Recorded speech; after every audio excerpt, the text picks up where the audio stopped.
Greetings, lovely people. This is something I've wanted to tell you guys about for a while. This is a Rhaphidophora cryptantha. It's a really interesting plant. It comes from Southeast Asia. I've seen it lots in Sri Lanka, where I come from. And you find it kind of growing on palms and other parts of jungly trees, and it's a bit of a parasitic sort of plant, but very pretty. I guess that's how it got here. And so here we are in Darwin, Northern Territory. And I put this guy on this tree perhaps not last September of 22, but of September of 21. And it started all the way down here. And just as a tiny little thing that I wedged down at the base of this gigantic palm. It was probably about 10 centimeters tall, and then I did it in the heavy wet season. And so using that humidity and time, it finally got its way up this tree here. And of course I've used this tree to add other epiphytes to. It's not a parasite. Epiphytes and parasites are two different things. Parasites dig into trees to steal some of their nutrients and water contents, when epiphytes like this bromeliad just borrow it for a bit of stability. Things like these bromeliads just get their nutrients from dusts, and once water mixes with those dusts, it then consumes in that nutrients. So very interesting the way that certain epiphytes work. But in this case, this guy sticks its roots in a little and then kind of makes its way slowly.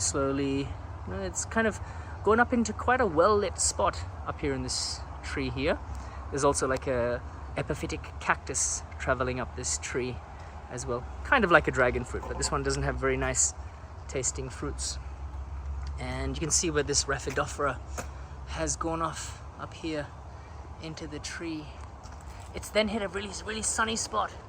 And look at that, the leaves are getting a little bit burnt, but I'm not too worried because the plant is very dominant and happy in its more shaded areas. I guess it's being a little bit cheeky, trying to take as much light as possible, but that's okay. It didn't take very long to do this, and I just thought I'd let you guys know how proud I am of it, and it's kind of doing really well here.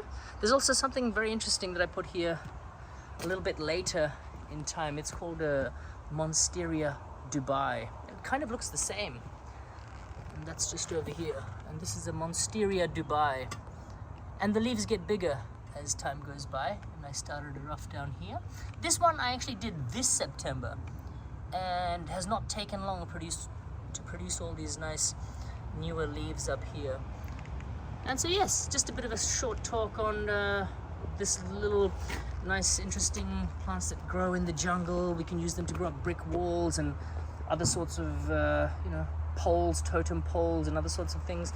In this case, it's growing up this gigantic palm here, which is that huge fella there. I've got other things on this palm as well, like this elkhorn fern is growing really well. I've also shoved a bromeliad in the top there, just to use the top part of the elkhorn fern as a bit of stability. We've got a bit of a epipremnum, or a pathos, one of the many types of pathos growing there. See, the sun at this time of the year, you have to be forgiving, because the sun comes and roasts certain things on certain sides of the tree. So I make sure that I keep plants well watered at the hottest times of the year, just to get them by. These bromeliads have been here for perhaps about 8 years now. I have been caring for them. Yes, they're not very complex to look after. Once you get the watering right and the position of plant right, then we can get these things going. On the hottest of times, I find it's best that we water. And for things like this baby, I make sure that it's nicely well watered in the morning, so it has the whole day to drink all of its water content. Don't you just love this variegation here on this leaf? There's lots of other different types of Rhaphidophora cryptantha. Thank you very much, guys. See you.